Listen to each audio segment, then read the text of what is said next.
Ya, jadi untuk perusahaan besar karena mungkin skopnya juga besar, maka memiliki karyawan itu lebih dari satu atau lebih dari 6 malah untuk di bagian accounting saja. Maka akses logis ini sangat-sangat perlu dilakukan di perusahaan yang cukup besar tersebut, gitu ya.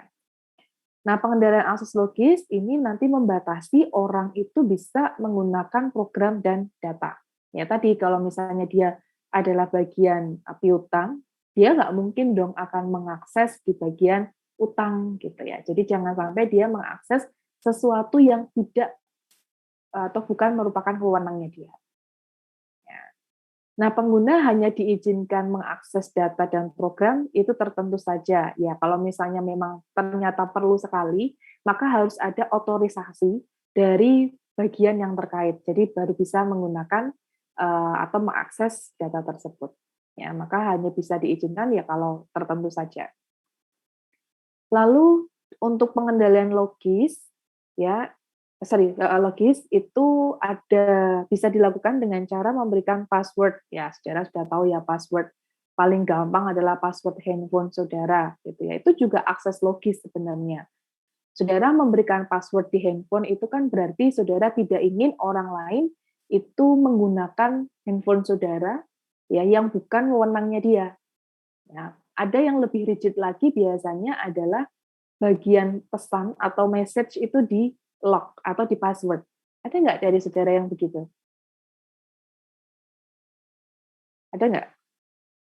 Yang memberikan password kepada di chat-nya atau di WhatsApp-nya ataupun di Instagram-nya ataupun di mana, ada nggak? Ada. Ada. Ada. Ada, biasanya takut dibuka gitu ya.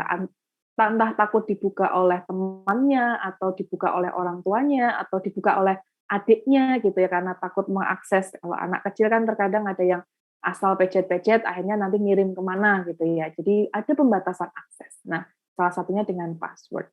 Lalu identifikasi fisik gitu ya. Nah, identifikasi fisik itu biasanya nanti kita bisa pakai foto atau bisa pakai kartu identitas, KTP gitu ya. Itu adalah identifikasi fisik. Lalu kalau identifikasi biometrik itu biasanya yang unik gitu ya. Contoh itu adalah sidik jari. Ya, sidik jari saudara dengan teman saudara bahkan kanan dan kiri pun akan berbeda. Maka kalau saudara perhatikan di handphone yang menggunakan sidik jari, dia akan minta beberapa sidik jari karena tidak bisa diakses hanya satu. Kemudian saya jempol aja dipakai terus, saudara pakai yang telunjuk nggak bisa kebuka. Ya biasanya kalau yang sekarang mungkin 3 ya, 3 atau 5 mungkin ya, agak banyak. Ya yang terbaru adalah yang retina, ya langsung dengan menggunakan mata. Tapi itu sekarang agak kesulitan saudara kalau saudara pakai yang face, pakai masker gitu ya, agak susah gitu ya. Jadi balik lagi kena ke finger gitu. Kemudian uji kompatibilitas. Nah, kalau uji kompatibilitas ini nanti menentukan bahwa eh, seorang itu boleh akses atau enggak, ya, atau punya hak atau tidak menggunakan komputer. Ya, contohnya seperti tadi, kalau misalnya dia di bagian utang, boleh nggak ini akses ke bagian tadi utang ya ke bagian piutang. Nah, itu harus ada uji kompatibilitasnya dulu. Ya, nah nanti uji kompatibilitas itu akan menggunakan matriks ya, menggunakan matriks pengendalian akses. Ya, oke. Nah, ini ada menggunakan matriks pengendalian akses. Nah, di sini menetapkan bagian yang dapat diakses oleh pengguna dan tindakan apa aja yang diperkenankan.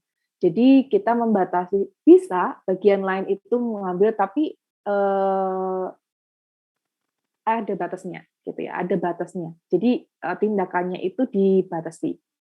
Kemudian jika karyawan tersebut mencoba mengakses bagian tertentu, maka sistem melaksanakan compatibility test yang mencocokkan autentifikasi ya pengguna dengan matriks untuk menentukan apakah tindakan tersebut diizinkan atau tidak. Nah, kalau dilihat dari gambar ini, ya kalau saudara perhatikan, ya siapa yang boleh menghapus program nomor 2.